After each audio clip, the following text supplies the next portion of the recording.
people, big and small. This is FayeTv with your crazy auntie Frida.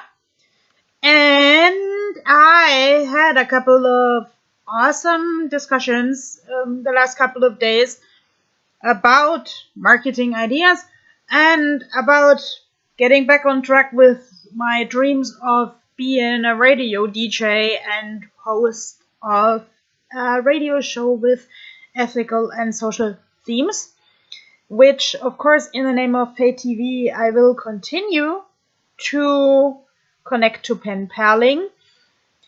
And today I want to talk about, like any decent radio DJ should, one of my favorite songs, or rather one of my favorite video clips.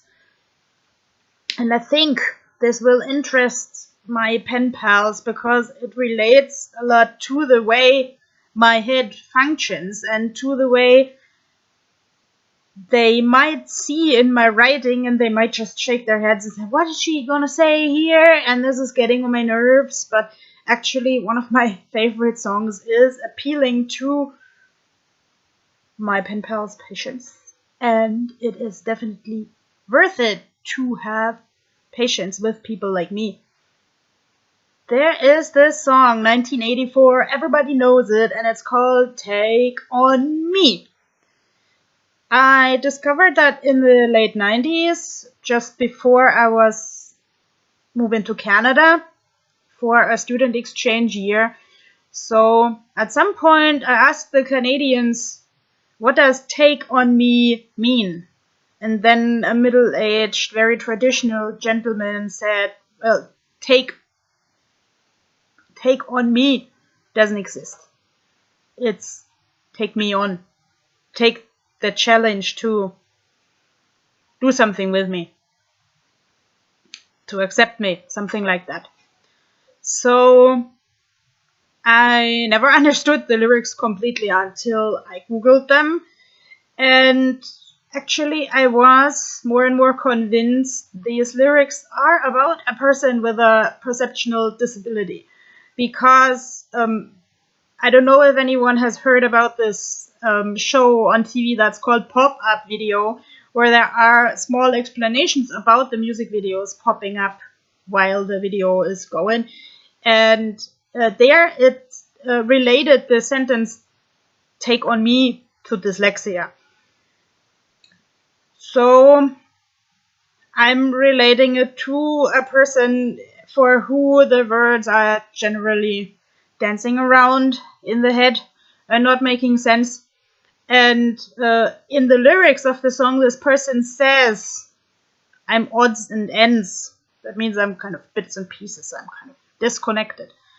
But I'm coming for your love, okay, and I'm coming for your love anyway, and I might be shy and so on, but yeah, still take the challenge to love me. And the video, I love this video so dearly because it's so original. There is this guy in a comic magazine, and he is like blinking his eye, like the drawing is changing all of a sudden. He's flirting with the reader. And the reader is this young woman at a coffee shop who just sits there in the coffee shop and reads, something which I do often, particularly with my letters. And then suddenly this guy starts flirting with her, and then this hand is coming out of the cartoon magazine. Come into my world. And this is like me with the perceptual disability. People, come into my world. It's worth it.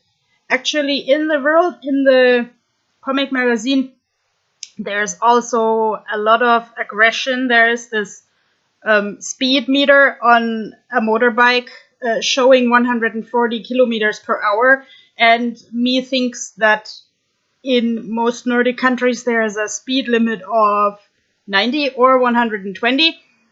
So there are these motorcyclists way off limits, and they're racing each other, and like one of them has a 13 on the helmet, which is my lucky number, but for some people it means bad luck.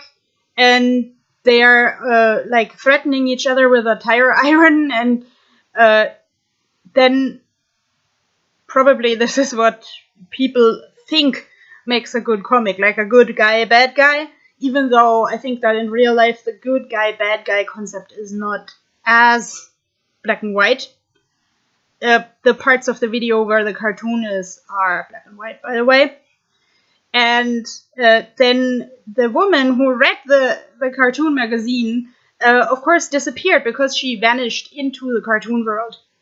And the waitress at the coffee shop is really mad because she thinks the woman just sneaked off without paying. And actually, just now I got the idea, why are they putting this like really fat woman into such a negative image?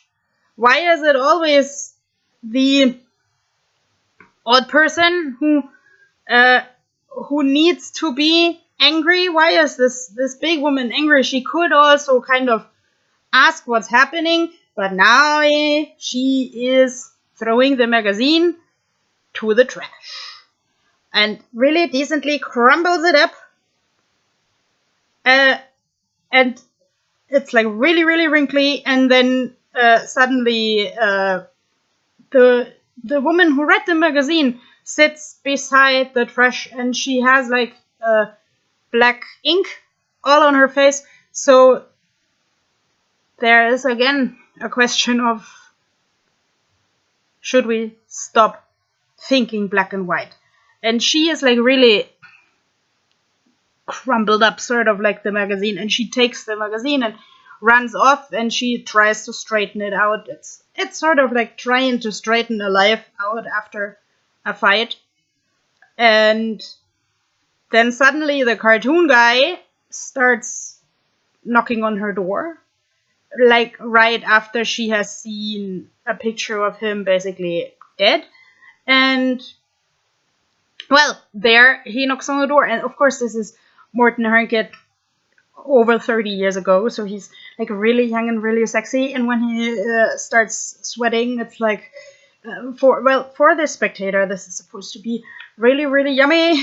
And of course then everybody ought to cry, because then they get together, and well, there is a sequel to it where they kind of have lived together for a while, and then it turns out that he's still a cartoon and still vanishing back into the cartoon world. That is in the video called The Sun Always Shines on TV, which I think makes fun of illusions. But let's say my friends are not an illusion,